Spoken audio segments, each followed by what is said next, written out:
Bonjour ou bonsoir à tous et bienvenue sur la chaîne HDLB Foi en Tension. J'espère que vous allez bien. Moi, ça va plutôt bien, un petit peu enrhumé avec le temps qu'il fait ici. Mais nous nous retrouvons pour une nouvelle vidéo et c'est ça le sujet. Aujourd'hui, nous allons voir un sujet vraiment, je pense, intéressant et important dans la compréhension de ce qu'est, le christianisme et de ce qu'est du coup être disciple de Jésus. Donc voilà, le débat qui a changé le christianisme. Comme vous pouvez le voir, ici nous allons parler, d'un texte, important dans sa compréhension, parce que ce n'est pas en soi, le débat qu'il y a dans ce texte-là qu'on va prendre, à savoir le texte de Actes au chapitre 15 qui a changé en soi le christianisme, mais c'est plutôt l'interprétation que l'on fait actuellement de ce débat qui, oriente notre vision, en fait, du christianisme. Vous allez le comprendre, facilement dans cette vidéo. Je vais d'abord considérer quelques, citations, je pense, pertinentes, que je vous donne ici. Premièrement, celle de Régis Burnet que vous avez déjà vue, dans, une autre vidéo. Dans son livre Le Nouveau Testament dit: «À partir des dernières décennies du XXe siècle, les études néo-testamentaires ont connu un fort changement de perspective. Alors que l'on considérait que la séparation entre christianisme et judaïsme était intervenue à une période très précoce, les années 70 et la chute du temple de Jérusalem formaient souvent un point de départ, de nouveaux travaux, donc là, c'est un livre de 2025, de nouveaux travaux montraient que la séparation, donc entre christianisme et judaïsme, fut un processus d'une très longue durée qui ne s'acheva véritablement qu'au début du Moyen Âge et qui présenta des configurations et des temporalités différentes selon les aires géographiques. Donc quand des gens bien souvent disent: «Voilà, il y a vraiment séparation entre christianisme et judaïsme», heu, aujourd'hui, là, maintenant, oui, OK? Mais cela n'était pas ainsi au début de l'ère chrétienne et pendant encore une longue, période. Autre, ouvrage intéressant dont je vous ai, déjà parlé dans une très ancienne vidéo quand je parlais du sujet, de la Trinité. Je vous invite à cliquer juste ici si vous avez pas déjà, vu cette vidéo où je parle justement de ce livre-là qu'a écrit, le juif, Daniel Boyarin, qui est un spécialiste, hem, du judaïsme, qui a écrit donc Le Christ juif en 2012, un livre de 2012 qui dit ceci: «Tous ceux qui pensent juifs et chrétiens comme des contraires seront surpris que je différencie tout au long du livre juifs chrétiens et juifs non chrétiens. Mais si nous étudions les premiers siècles après le Christ, nous commençons à voir que c'est précisément la façon dont nous devons concevoir l'histoire de la religion des Juifs à cette époque. Donc, lui, Daniel Boyarin, considère que, il y a, dans cette période qu'on a parlé avec, aussi Régis Burnet juste avant, une différenciation non pas entre juifs et chrétiens, mais plutôt entre juifs chrétiens et juifs non chrétiens. OK? Autre citation encore de ce même livre: «Nous définissons habituellement les membres d'une religion en utilisant une sorte de checklist. Par exemple, on pourrait dire que si une personne croit en la Trinité et en l'incarnation, elle est un membre de la religion appelée christianisme. Que si elle n'y croit pas, elle n'est pas un véritable membre de cette religion. Réciproquement, on pourrait dire que si quelqu'un ne croit pas en la Trinité et l'incarnation, alors il appartient à la religion appelée judaïsme. Pas forcément judaïsme, mais dans le contexte de son livre, il parle que du christianisme et du judaïsme. Donc c'est pour ça qu'il dit cela. Mais que s'il y croit, il n'y appartient pas. Quelqu'un pourrait aussi dire que si une personne respecte le Shabbat le samedi, ne mange que de la nourriture cachère et fait circoncire ses fils, elle est un membre de la religion juive et que si elle ne le fait pas, elle ne l'est pas. Néanmoins, cette manière de définir la religion des gens rencontre des difficultés. Donc c'est ce qu'il développe aussi dans ce livre-là, Le Christ juif. Encore une autre citation.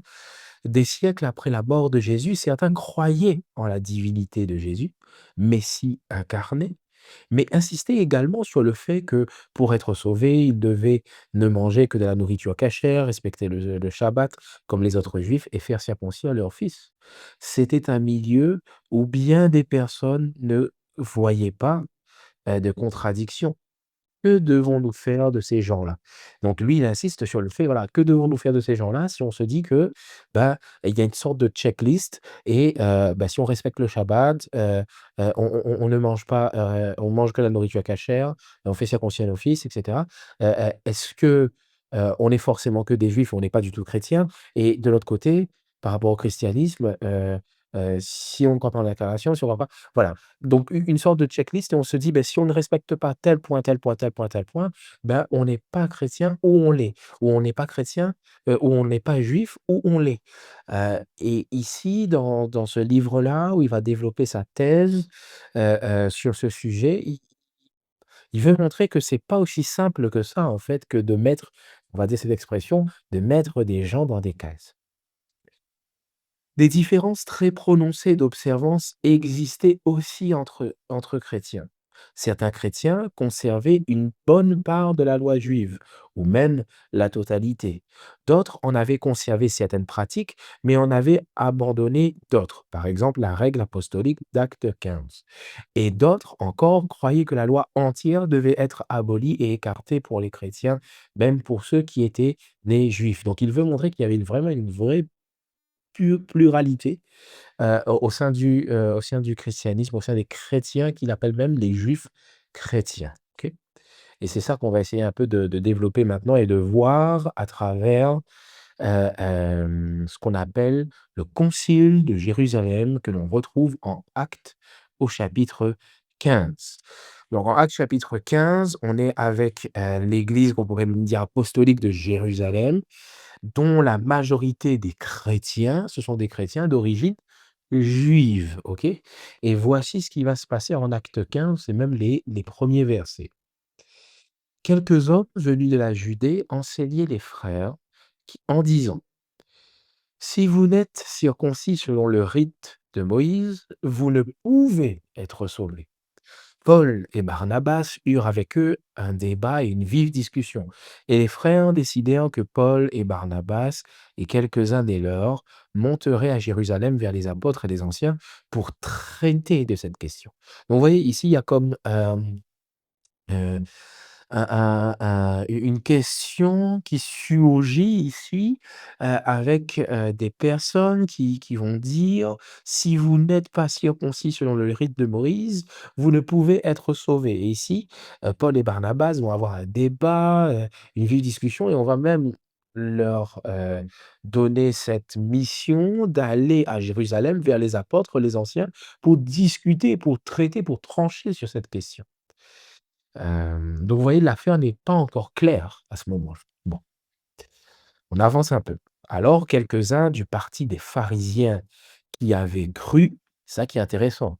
Ce sont certes des personnes qui sont du parti des pharisiens, mais on nous dit quand même qu'ils avaient cru. Qu'ils avaient cru en quoi? En la bonne nouvelle, en Jésus comme étant le Messie. Se levèrent en disant qu'il fallait circoncire les païens et exiger l'observation de la loi de Moïse. Les apôtres, les anciens, se réunirent pour examiner cette affaire. Donc encore une fois, c'est pas encore clair cette question et il faut réfléchir à cette question. Et voici ce qui se passe. Alors quelques-uns du parti des pharisiens qui avaient cru se levèrent en disant qu'il fallait circoncire les païens. Donc regardez bien les couleurs que je mets ici pour montrer des parallèles, entre 2 choses en particulier. Et exiger la l'observation de la loi de Moïse. Les apôtres et les anciens se réunirent pour examiner cette affaire. Une grande discussion s'étant engagée, Pierre se leva et leur dit: «Dieu n'a fait aucune différence entre nous», donc nous, juifs, OK, chrétiens juifs et eux, donc les païens, chrétiens païens, ayant purifié leur cœur, donc les païens, par la foi. Maintenant donc, pourquoi tentez-vous Dieu en mettant sur le cou des disciples, donc là on parle encore une fois des païens, un joug que ni nos pères ni nous, donc les juifs, n'avons pu porter? Mais c'est par la grâce du Seigneur Jésus que nous, donc juifs, croyons être sauvés de la même manière que les païens. Donc, voyez ici les parallèles. Ce que j'ai mis en jaune, en fait, ici, c'est que je considère qu'on parle des païens et ce que j'ai mis, en bleu, c'est on parle de, toutes les personnes qui font partie de la catégorie des chrétiens juif, d'origine juive, OK? Et la phrase que j'ai soulignée aussi et que, j'ai mis en italique: «Mais c'est par la grâce du Seigneur Jésus que nous croyons être sauvés». C'est par la grâce. Vous voyez? C'est ça qui est intéressant parce qu'au tout début, dans les premiers versets, du chapitre 15, on la question qui est soulevée aussi, c'est: on ne peut être sauvé si on n'est pas circoncis. Et ici, Pierre va faire comprendre: non, on croit être sauvé, c'est uniquement par la grâce du Seigneur Jésus. On continue un peu. Jacques, donc personnage très important aussi de l'église de Jérusalem, prit la parole et dit: «Hommes, frères, écoutez-moi». Et après, il va, expliquer un certain nombre de choses et va donner son avis, qui va être tranchant aussi. C'est pourquoi je suis d'avis qu'on ne crée pas des difficultés à ceux des païens qui se convertissent à Dieu, mais qu'on leur écrive, à qui? Aux païens, de s'abstenir des souillures des idoles, de l'impudicité, des animaux étouffés et du sang. Regardez bien ici que, et c'est important de considérer ça ici. Beaucoup de personnes disent que, bah, à partir du concile de Jérusalem, voilà, l'Église apostolique a pris la décision de, heu, hem, de donner quelques conseils, OK, à respecter et concernant tout le reste de la loi, de ne plus observer. Et on dit ça comme si de manière universelle. Alors qu'ici, Jacques dit qu'il faut dire cela à des gens précis, à une catégorie précise, à qui? Aux païens, pas à ceux d'origine juive, aux païens, vous voyez? Donc on leur écrive, de s'abstenir des souillures des idoles, de l'impudicité, des animaux étouffés et du sang. Bon. Ils les chargèrent d'une lettre ainsi conçue, les apôtres, les anciens et les frères, aux frères d'entre les païens. Vous voyez, la lettre est adressée non pas d'une manière universelle, la lettre est adressée d'une manière particulière aux frères d'entre les païens, qui sont à Antioche, en Syrie, en Cilicie. Salut. OK? Ça, c'est il faut vraiment bien comprendre, bien retenir. Voici un commentaire aussi intéressant qu'on trouve, dans le livre, SDA, Bible Commentary, qui dit ceci: «L'Église ne voyait pas encore clairement que les lois cérémonielles désignant le Christ étaient accomplies en lui et que les symboles ethniques caractérisant les Juifs en tant que Juifs, comme la circoncision, n'avait plus de sens non plus. Pendant des décennies, les chrétiens juifs, ou les juifs chrétiens en général, ont continué à s'identifier au rituel du temple et même Paul a y participé lorsqu'il était à Jérusalem, c'est ce qu'on va voir un petit peu après. Mais plus tard, il a été révélé, en particulier à Paul, qu'il y avait une raison théologique pour ne pas exiger l'observance des rituels mosaïques. Beaucoup d'entre eux étaient des ombres qui renvoyaient au Christ et à son œuvre. Une fois sa mission achevée, il n'avait plus de sens. D'autres étaient, des symboles caractéristiques du judaïsme, qui ont cessé d'être significatifs lorsque tous les hommes ont pu trouver le salut en Jésus-Christ sans avoir à s'identifier au peuple juif. Paul a clairement vu que l'esprit de légalisme, encouragé par ces rituels, était devenu une barrière entre juifs et gentils, qui n'avait pas sa place parmi les hommes qui étaient un dans le Christ, Jésus. Ici, quand on parle de légalisme, on parle vraiment de cette question de observer la loi pour être sauvé, ce qui est un point, important qui est justement soulevé dans, le concile de Jérusalem en Actes au chapitre 15. Bon, voyez ici, donc quand on continue le texte, on relit donc le verset, qu'on avait lu au début et On continue aussi, par la suite.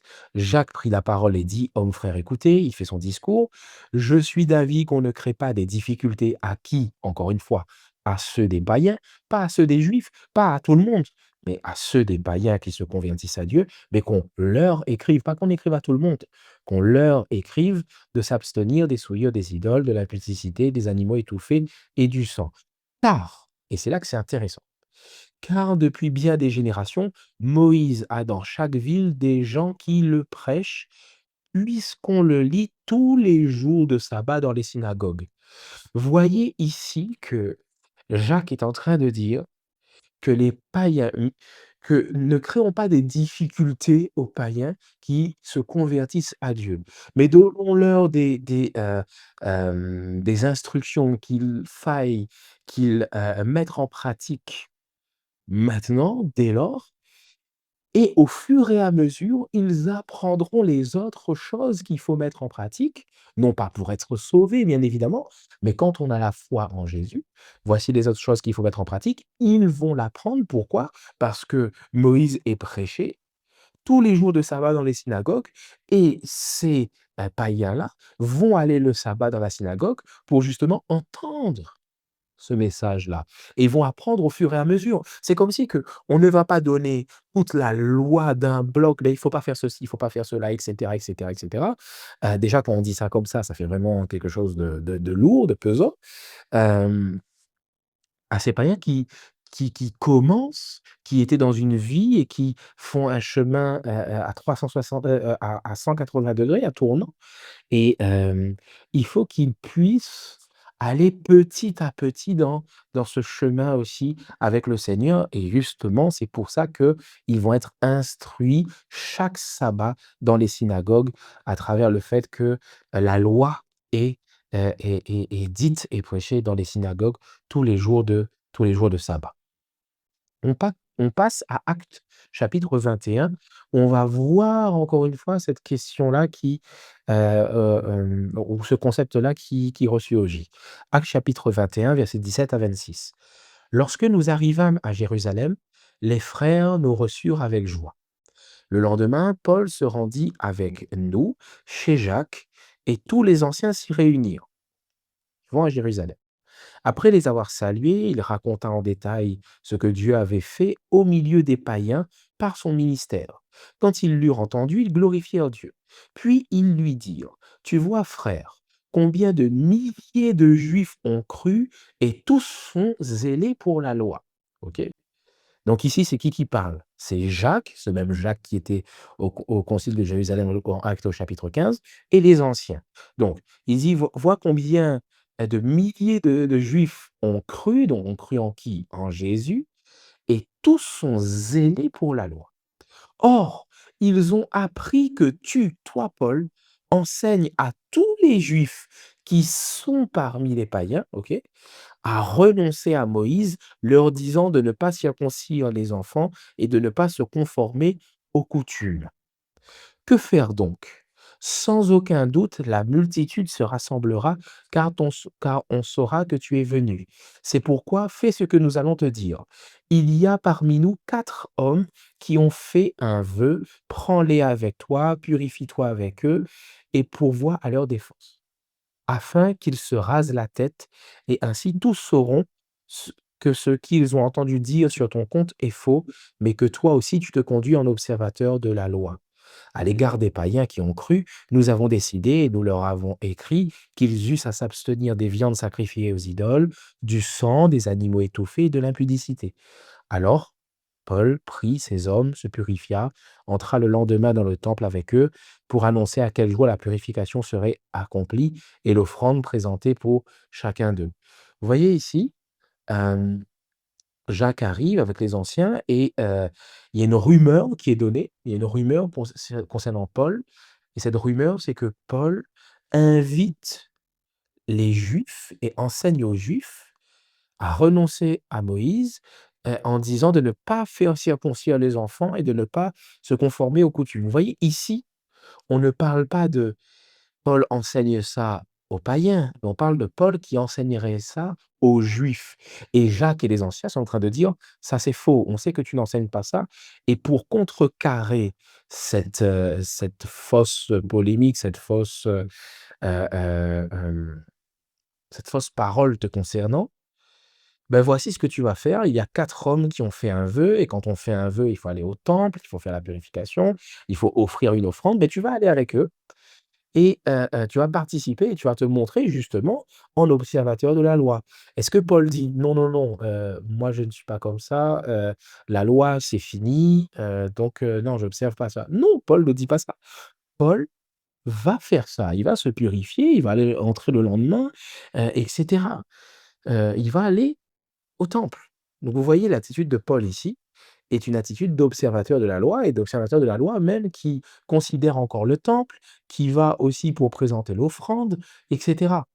Donc on ne peut pas faire remonter, on ne peut pas dire qu'à partir du concile de Jérusalem, en Acte 15, il y a une séparation entre juifs et chrétiens et dire que, ben voilà, on montre bien que, bah, les chrétiens n'observent pas le sabbat, ne mangent pas, cachère et cetera. OK? Ou ne respectent pas, la loi du Lévitique chapitre 11. Galates chapitre 2. Je le lis, Galates chapitre 2. C'est Paul qui écrit dans cet épître et il mentionne, il relate un épisode qui s'est passé. Mais lorsque Céphas, Pierre, vint à Antioche, je lui résistai en face parce qu'il était répréhensible. En effet, avant l'arrivée de quelques personnes envoyées par Jacques, il mangeait avec les païens et quand elles furent venues, il s'esquiva et se tint à l'écart par crainte des circoncis.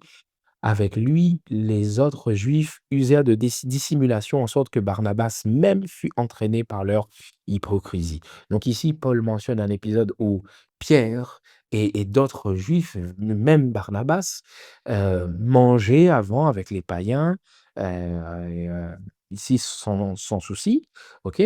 Hem mais quand il y a eu l'arrivée des envoyés de Jacques, ce fameux Jacques encore de l'église de Jérusalem, il s'esquiva. Pourquoi? Parce qu'il s'est dit: «Beh, je ne peux pas manger avec des païens, comment on va me considérer? Comment vont me considérer, comment vont considérer les frères les envoyés de Jacques, de l'église de Jérusalem?» et cetera. Vous voyez que la loi avait encore une importance forte ou en tout cas cette interprétation de la loi, hem, concernant les païens, concernant le fait qu'on ne pouvait pas manger avec les païens, et cetera. Donc ici, encore une fois, on ne peut pas remonter à Actes au chapitre 15 pour dire que, ben voilà, à partir d'ici, le sabbat est aboli, la loi du Lévitique chapitre 11 et cetera.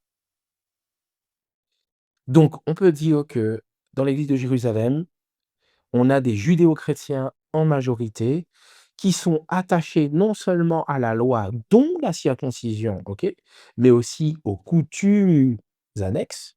Donc aux coutumes qui sont annexes, comme le fait de ne pas rentrer chez les païens, pour y manger, qui était une coutume annexe et cetera et plein de choses qui étaient annexes à la loi, en fait, qu'ils avaient reçues et qui ne fait pas partie en soi de la loi, mais qui des interprétations, des extrapolations de la loi que Dieu avait donnée et qu'il considérait encore comme important. Non pas que moi je considère ça comme important ou même la circoncision comme importante, parce que là-dessus, il y a des textes, on ne peut plus clairs concernant la circoncision, qu'on n'est plus tenu, de la faire et cetera. Mais c'est simplement pour vous montrer historiquement, l'église de Jérusalem était attachée encore à toutes ces choses-là. Donc on ne peut pas dire que ça vient même de l'église de Jérusalem, un fait de se séparer des Juifs, pas du tout.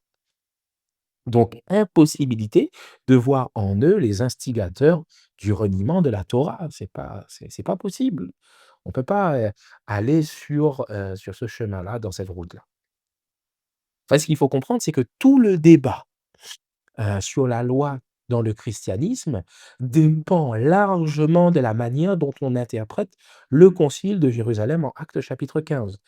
Abolition de l'obligation de la Torah pour les nations ou entrée progressive des païens dans l'enseignement de la loi et je pense plutôt que c'est effectivement l'entrée progressive des païens dans l'enseignement de la loi. Voyez, ce qu'on nous dit en Actes 15 au verset 7 à 11. On avait déjà lu, mais qu'il faut qu'on comprenne encore. Une grande discussion s'étant engagée, Pierre se leva et leur dit: «Hommes, frères, vous savez que, dès longtemps, Dieu a fait un choix parmi vous afin que, par ma bouche, les païens entendissent la parole de l'Évangile et qu'ils crussent. Et Dieu, qui connaît les cœurs, leur a rendu témoignage en leur donnant le Saint-Esprit comme à nous. Il n'a fait aucune différence entre nous et eux, ayant purifié leur cœur par la foi. Maintenant donc, pourquoi tentez-vous Dieu en mettant sur le cou des disciples un joug que ni nos pères, ni nous n'avons pu porter, mais c'est par la grâce du Seigneur Jésus que nous croyons être sauvés de la même manière qu'eux». Ce qui m'intéresse ici, hem, c'est cette question de maintenant, pourquoi tentez-vous Dieu en mettant sur le cou des disciples, ici à comprendre des païens, un joug que ni nous, ni nos pères n'avons pu, porter?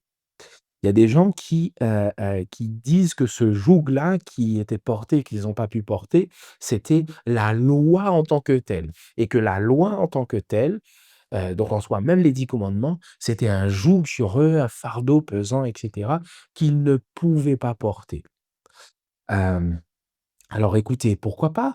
Mais, nous avons des textes, qui vont à l'encontre d'une telle interprétation du joug. Par exemple, si on prend Deutéronome, chapitre 30 au verset 11 à 14, on ne voit pas ça du tout. Regardez, Deutéronome, chapitre 30, à partir du verset, 11 à 14. «Ce commandement que je te prescris aujourd'hui n'est certainement point au-dessus de tes forces et hors de ta portée. Il n'est pas dans le ciel pour que tu dises: "Qui montera pour nous au ciel et nous l'ira chercher? Qui nous le fera, entendre afin que nous le mettions en pratique? Il n'est pas de l'autre côté de la mer pour que tu dises: qui passera pour nous de l'autre côté de la mer et nous l'ira chercher?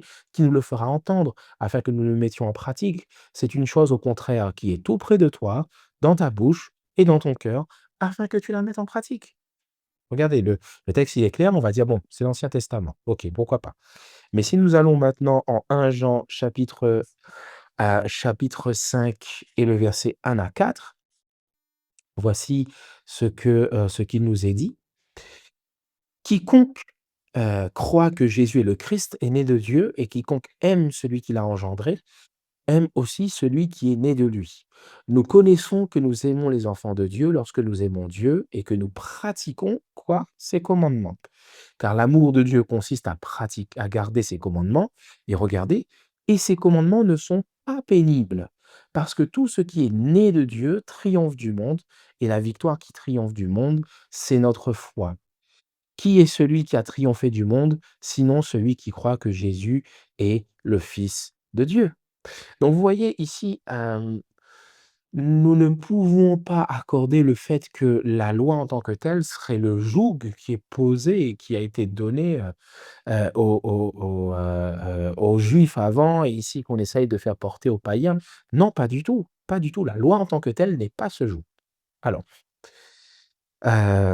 pourquoi en plus? Parce que, bah, quand on lit les recommandations qui sont données aux païens, à savoir vous abstenir des viandes sacrifiées aux idoles, du sang, des animaux étouffés, de l'impudicité, choses contre lesquelles vous vous trouverez bien de vous tenir en garde, bah, ce sont des choses que l'on trouve dans la loi.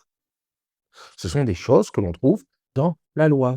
Donc si on dit que, bah, ne donnons pas des choses, ne donnons pas la loi parce que la loi c'est un joug, mais que finalement on donne des choses qui étaient dans la loi, bah, on donne le joug finalement. Donc vous voyez, c'est pas très cohérent. En fait, ce qu'il faut comprendre, c'est que le joug était une métaphore courante dans le judaïsme pour la loi, ou plutôt pour l'interprétation de la loi.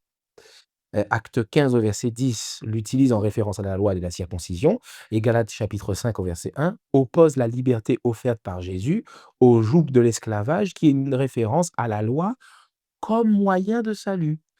Chose qu'on avait vue aussi en Acte chapitre 15. On disait: «Il faut se circoncire pour être sauvé». Pierre rappelle: «Non, c'est par la grâce du Seigneur Jésus que nous sommes sauvés, que nous croyons être sauvés, tout comme eux». Jésus, sur la question de joug, va dire quelque chose d'intéressant. Matthieu chapitre 11, versets 29 à 30.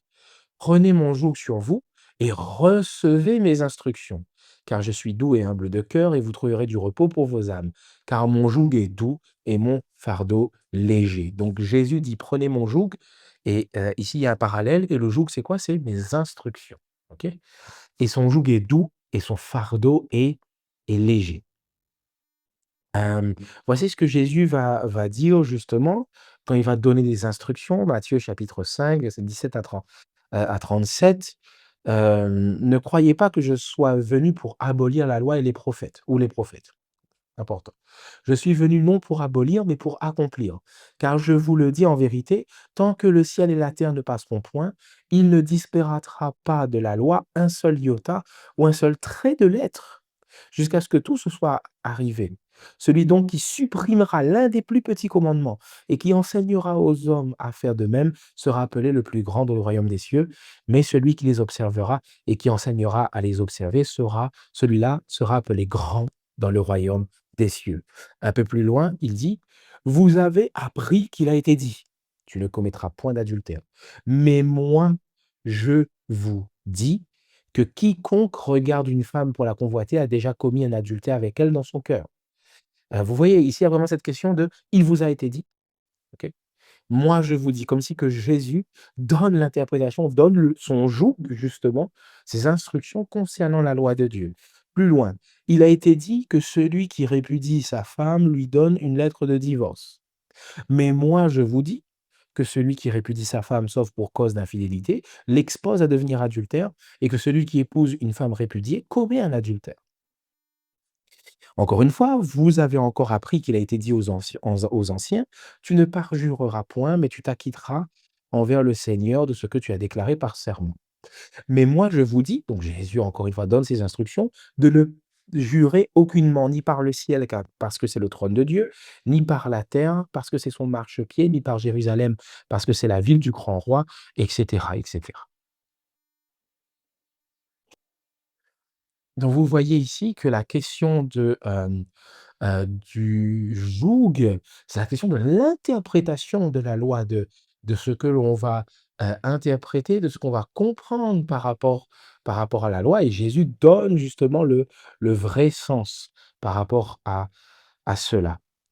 Nous arrivons à la fin, je donne une dernière citation qui nous dit ceci, encore de ce livre de Daniel Boyarin: «L'approche consistant à dresser une liste des points de différence pour rétablir une division absolue entre chrétiens et non-chrétiens, entre juifs et non-juifs, a atteint sa pleine mesure sous l'Empire romain chrétien, qui fut décisif pour mettre de l'ordre dans toute cette confusion». Donc c'est, vraiment l'Empire romain chrétien qui a donné cette pleine mesure à la division absolue entre juifs et chrétiens, chose qui n'était pas le cas au tout début, et chose que, Jésus n'a pas donné ici, en tout cas. Je termine avec ce texte de Matthieu chapitre 16, versets 24 à 25, qui nous dit, c'est Jésus qui parle: «Si quelqu'un veut venir après moi, qu'il renonce à lui-même, qu'il se charge de sa croix et qu'il me suive. Celui qui voudra sauver sa vie la perdra, mais celui qui la perdra à cause de moi la trouvera». Voyez que dans cette question heu de l'interprétation que nous donnons, à Actes au chapitre 15, de dire que, bah, voilà, ici, il faut plus observer le sabbat, faut plus observer, Lévitique chapitre 11, et que ça a commencé en Actes chapitre 15. Non, c'est pas du tout ce que la Bible nous présente. La Bible nous montre au contraire, des juifs chrétiens qui, pendant un bon moment, ont observé, ont continué d'observer la loi, et même des choses, qui était déjà accompli en Jésus concernant, les offrandes, concernant les sacrifices, concernant même le temple en lui-même. De toute façon, après, il y a eu, la chute du temple de Jérusalem en l'an 70, qui est venu bien montrer cela. Mais la loi de Dieu, les 10 commandements, sont des choses qui sont importantes à observer, et Jésus n'a jamais dit qu'il ne faille ne plus observer cela, y compris le sabbat, y compris même la loi du Lévitique chapitre 11 concernant les animaux purs, les animaux impurs. Ce sont des choses qui sont importantes. Le Seigneur est notre créateur, donc n'observons pas cela pour être sauvés, mais nous observons parce que nous sommes sauvés, et parce que le Seigneur nous donne ces instructions qui ne sont pas des fardeaux, qui ne sont pas pénibles, mais pour ceux qui ont triomphé du monde, les garde et les mettre en pratique afin de vivre heureux et afin de vivre dans le bonheur avec le Seigneur, dès maintenant sur cette terre, malgré les soucis que nous pouvons avoir et pour l'éternité aussi avec lui. Sur ce, que le Seigneur vous bénisse, qu'il vous garde. Si vous avez aimé cette vidéo, n'hésitez pas à le manifester en mettant les pouces bleus et en mettant aussi des commentaires, sous cette vidéo. Moi, il ne me reste plus qu'à vous dire d'être bénis encore une fois et surtout, faites du bien autour de vous.